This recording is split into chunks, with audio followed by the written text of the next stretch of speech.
और शिव के धनुष को, शिव का अपमान राम जी कर नहीं सकते, क्योंकि शिव के शिष्य थे राम जी। और शिष्य का अपमान कभी, गुरु का अपमान शिष्य कभी जीवन में कर नहीं सकता। जैसे हनुमान जी का प्रमाण बताया था कि लंका हनुमान ने नहीं जलाई। अब ये कथा राम कथा है। अब गुल रहे तो गुलशन खिलेंगे, और आपके आशीर्वाद से जीवित रह गए तो और कभी मिलेंगे, फिर बता देंगे कि त्रेता युग के धनुष को किसने तोड़ा है। मैं तेरे से शादी विवाह नहीं करता, तेरे से जो बनना बने वो कर ले तू। अब पूरे बाल फैला लिए और बाल फैला करके पूरे समुद्र में, पूरे सागर की ओर दौड़ने लगी, क्रोध करने लगी, आवेश करने लगी। लेकिन क्रोध ही कर सकती है, इसके अलावा कुछ नहीं कर सकती, क्योंकि तीसरा नेत्र अंगार जो है, तलवार जो है, ये तो पहले ही बिना सोचे समझे शंकर को दे दिया ना भाई। अब पछताए होत का चिड़िया चुग गई खेत।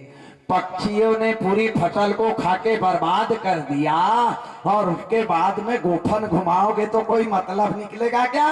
नहीं, गोफन तो तब घुमाना पड़ेगा जब पक्षियों का झुंड आएगा, तब फल, तब मजा आएगा। इनका अरे बाप रे, अच्छी आफत के पेड़ में मुसीबत के फल लग गए, क्या करूं, कुछ भी नहीं कर सकती। अब शंकर जी थोड़े आगे गए और थोड़े आगे करके विचार करने लगे कि भगवान, मैंने माँ को वचन दिए हैं कि मैं तेरे से विवाह करूंगा, अगर करता हूं तो मेरा धर्म चला जाता है, लोग कहेंगे कि एक बेटे ने माँ से शादी कर ली, और नहीं करता हूं तो बाबा की वो चौपाई पे लाल स्याही घुन जाती है। तुलसीदास जी बाबा की चौपाई पे कलंक लग जाता है। कौन सी चौपाई पे? रघुकुल रीत सदा चले आई, जाने जाए पर वचन न जाए। रघुकुल रीत सदा चली आई, जाने जाए पर वचन न जाई। रघुकुल रीत सदा चली आई, जाने जाए पर वचन न जाए। सिया राम जय राम, जय जय राम। सिया राम जय राम, जय जय राम। सिया राम जय राम, जय जय राम। सिया राम जय राम, जय जय राम। वो चौपाई पे कलंक लग जाएगा, झूठी पड़ जाएगी वो चौपाई की। रघुकुल रीत सदा चली आई, और प्राण जाय पर वचन ना जाई। अगर मैंने वचन दिए हैं तो मेरे को माँ से विवाह करना पड़ेगा, अगर विवाह करता हूं तो मेरा धर्म चला जाता है, क्या करूं? आगे कुआं पीछे बावली, ऐसा संकट, ऐसी परेशानी, ऐसी मुसीबत हमारे ऊपर आ जाए तो क्या करोगे? इंडोसल्फान का डब्बा ढूंढोगे, नहीं तो फांसी का फंदा लगाओगे, और नहीं तो फिर वो क्या बोलते हैं, मिट्टी का तेल ढूंढोगे आत्महत्या करने के लिए। इसके अलावा कुछ इंसान कर ही नहीं सकता। और आत्महत्या करोगे तो अकाल मौत मर जाओगे, और अकाल मौत मरोगे तो ब्रह्म हत्या का पाप उसके ऊपर लग जाएगा। और ब्रह्म हत्या का पाप कभी धुलने वाला नहीं है। चाहे तुम उसके नाम से पिंडे पड़ा दो, चाहे तुम उसके नाम से गौदान कर दो, चाहे तुम उसके नाम से गरुड़ पुराण कर लो, उसको मुक्ति मिलने वाली नहीं है, ध्यान देना। आकाल मृत्यु हरणम सर्व व्याधा विनाशनम, विष्णु पादोदकम पीत्वा पुनर्जन्म ना विघ्यते।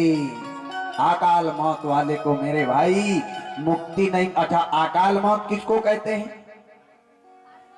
एक्सीडेंट में मरने वालों की अकाल मौत होती है, फांसी के फंदे पे लटक के मरने वाले की अकाल मौत होती है, जहर पी के मरने वाले की अकाल मौत होती है, पानी में डूब करके मरने वालों की अकाल मौत होती है, जल करके मरने वालों की अकाल मौत होती है, कैंसर के रोग से मरने वाले की अकाल मौत होती है, टीबी के रोग से मरने वाले की अकाल मौत होती है। और गरुड़ पुराण में तो स्पष्ट बताया है कि 60 साल की उम्र से इधर जो जाता है उन सब की अकाल मौत कहलाती है, और 60 के बाद में जो जाता है उसके लिए मोक्ष का दरवाजा खुला रहता है। उसकी मुक्ति का केवल एक ही उपाय है, सप्त दिवसीय भागवत महापुराण ज्ञान गंगा यज्ञ का शुभारंभ नहीं कर। और इस बात का प्रमाण है गौकर्ण और धुंधकारी। इस बात का प्रमाण, विवाह करता हूं तो धर्म जाता है, नहीं करता हूं तो बाबा की चौपाई पे कलंक लग जाता है, क्योंकि मैंने विवाह करने का मां से कह दिया, करना तो पड़ेगा, क्या करूं। और कथा कहती है, शास्त्र कहता है कि जब भी हमारे ऊपर संकट आए, जब भी हमारे ऊपर परेशानी आए, जब भी हमारे ऊपर दुख आए, तो कभी भगवान के मंदिर में मत जाना, क्योंकि अरे भगवान अपने भक्तों के ऊपर स्वयं दुख देते हैं। ध्यान देना, भगवान जिसको दुख देना चाहते हैं तो उसकी मति का हरण कर लेते हैं। आज शंकर की मति का हरण परमात्मा ने कर लिया, कैसे? जाको प्रभु दारुण दुख दे, जाको प्रभु दारुण दुख दे, आपकी मति पहले हर दे, आकी मति पहले हर ले। जाको प्रभु दारुण दुख दे, आपकी मति पहले हर ले, ताकि मती पहले हर ले। या राम जय राम, जय राम, सिया राम जय राम, जय राम। विनाश काले विपरीत बुद्धि, विनाशता का जब समय आता है मेरे भाई, तो इंसान की ज्ञान इंद्री काम करना बंद कर देती है। भगवान जिसको दुख देते हैं तो पहले मति का हरण कर लेते हैं, और मति का हरण हुआ कि चाहे इंसान कितना ही अच्छा करने जाए उससे उल्टा ही होता है, बुरा ही होता है, अच्छा नहीं होता। काल जब आता है ना तो अच्छे अच्छे के होश ठिकाने ला देता है। ध्यान देना, हमारे ऊपर तो जरा सा दुख आता है तो हमको भगवान की याद आ जाती है। अरे दुख अभी देखा कहाँ है, दुख पड़ा था मेरे मर्यादा पुरुषोत्तम राम के ऊपर। अरे जिसके पास आलमंड ड्रॉप तेल की कमी नहीं थी, जिसके पास नारियल के तेल की कमी नहीं थी, जिसके पास ट्यूकारपिन तेल की कमी नहीं थी, और जब भगवान ने उनके ऊपर दुख दिया और जब 14 साल जंगल में गए तो कोई आलमंड ड्रॉप से तेल काम नहीं आया। उठते थे, स्नान करते थे और बड़ की जड़ को काटते थे और उसका दूध निकाल करके मेरे परमात्मा ने बाल में लगाया है मेरे भाई। उसको कहते हैं दुख। संसार में दुखी अगर कोई है तो केवल 2 जीव, एक हमारे घर की गौ माता और एक हमारे परिवार की बेटी, हमारे परिवार की कन्या। केवल 2 जीव दुखी है। गाय के गले की रस्सी मालिक चाहे किसी के हाथ में दे दे, बेचारी पीछे पीछे पीछे पीछे चली जाती है, कुछ भी एक शब्द भी नहीं बोलती। और बेटी का हाथ पिताजी चाहे किसी के हाथ में दे दे, वो बेटी भी रोते हुए घर से चली जाती है, लेकिन अपने पिता को एक शब्द भी नहीं बोलती। उसको कहते हैं दुख।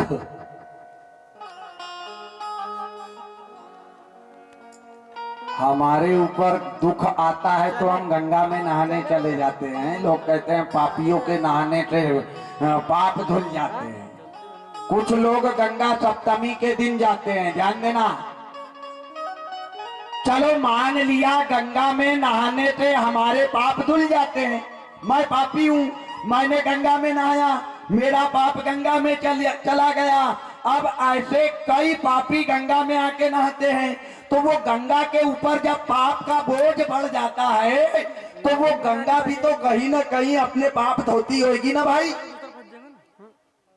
हम गंगा सप्तमी के दिन गंगा में नहाने जाते हैं, और गंगा सप्तमी के दिन गंगा जी गंगा में रहती च नहीं है, वो भी अपने पाप धोने के लिए और कहीं जाती है। ध्यान देना, कहाँ जाती है वो गंगा? अपने पाप को धोने के लिए मंडला जिला में नर्मदा जी के किनारे एक गौ घाट है, वो गौ घाट के ऊपर अपने पाप को धोने के लिए गंगा जी जाती है। ध्यान देना।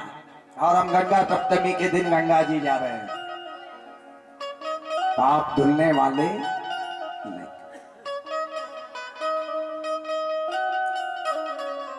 जब भी संकट आए, दुख आए, परेशानी आए तो भगवान को कभी जीवन में याद मत करना, क्योंकि भक्तों के ऊपर भगवान स्वयं जानबूझ के दुख देते हैं। जब जब भगवान के मंदिर से भक्त दूर जाता है, भगवान उसके ऊपर प्रताड़ना देना चालू कर देते हैं। ये कोरोना क्या है मालूम है ना?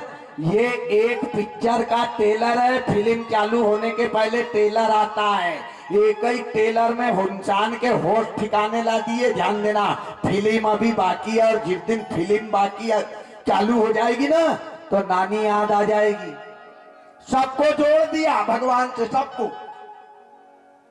आज जाके देखो शंकर के मंदिर में पैर रखने की जगह नहीं मिल रही है। ये उसी की कृपा है, ये उसी का खेल है।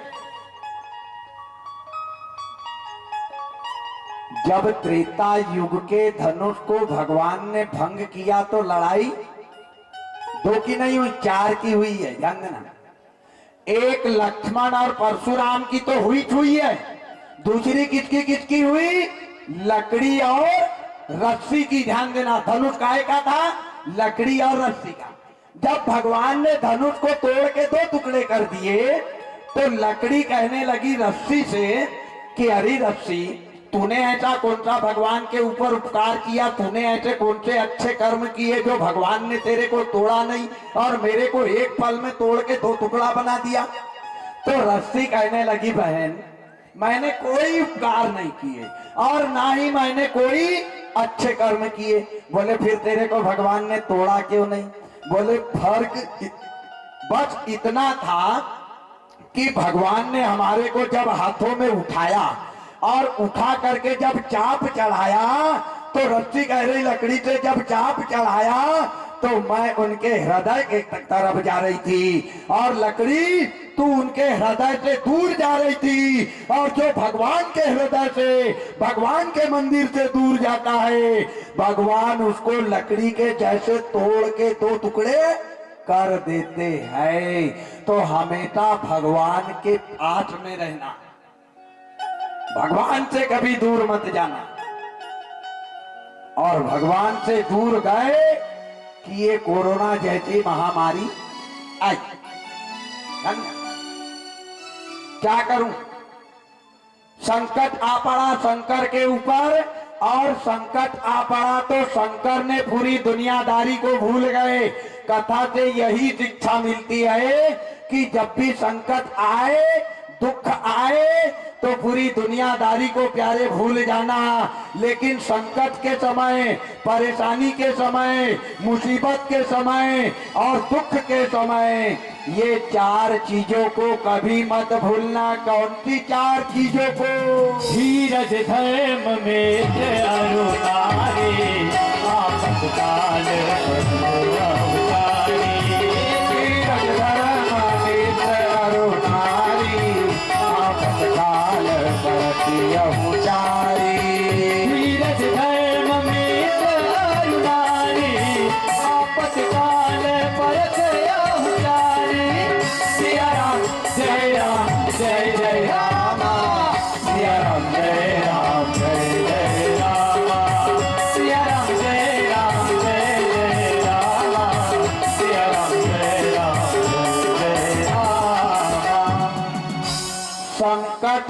समय में हमेशा ये चार चीज बात में होना चाहिए। भगवान को बिल्कुल याद मत करना। किसको याद करना? धीरज। धीरज को कभी संकट के समय में खोना नहीं चाहिए। लेकिन धीरज किसके जैसे होना? हरि को मोरध्वज राजा के जैसे, जिसने धैर्य को धारण करके अपने इकलौते बेटे ताम्रध्वज को आरे से चीर के जीते जी और कृष्ण और अर्जुन को दे डाला। लेकिन मजाल है आंखी से एक आंसू तो निकल जाए, उसको कहते हैं धीरज। दूसरे नंबर पे नाम आया है धर्म का। धर्म को याद करना चाहिए, धर्म को बरकरार रखना चाहिए। कभी जीवन में संकट के समय धर्म को नहीं डगमगाने देना चाहिए। धर्म किसके जैसे होना चाहिए? धर्मराज युधिष्ठिर के जैसे।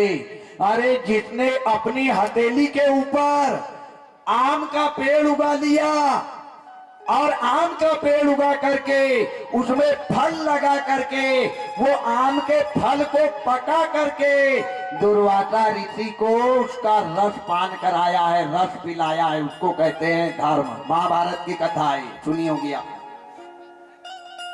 धर्म अगर हो तो राजा हरिश्चंद्र के जैसे, जिसने अपने धर्म को बरकरार रखने के लिए पूरी अयोध्या नगरी दान में दे दी कि ले जाओ महाराज, मेरे को नहीं चाहिए, आनी जानी है दौलत ना विश्वास कर, जालिम किस दिन ये धोखा देकर चली जाएगी। आज आई है कल का भरोसा नहीं, कर ले भोले की भक्ति तू दिल से जरा, क्योंकि जिंदगानी का कोई भरोसा नहीं। एक हल्की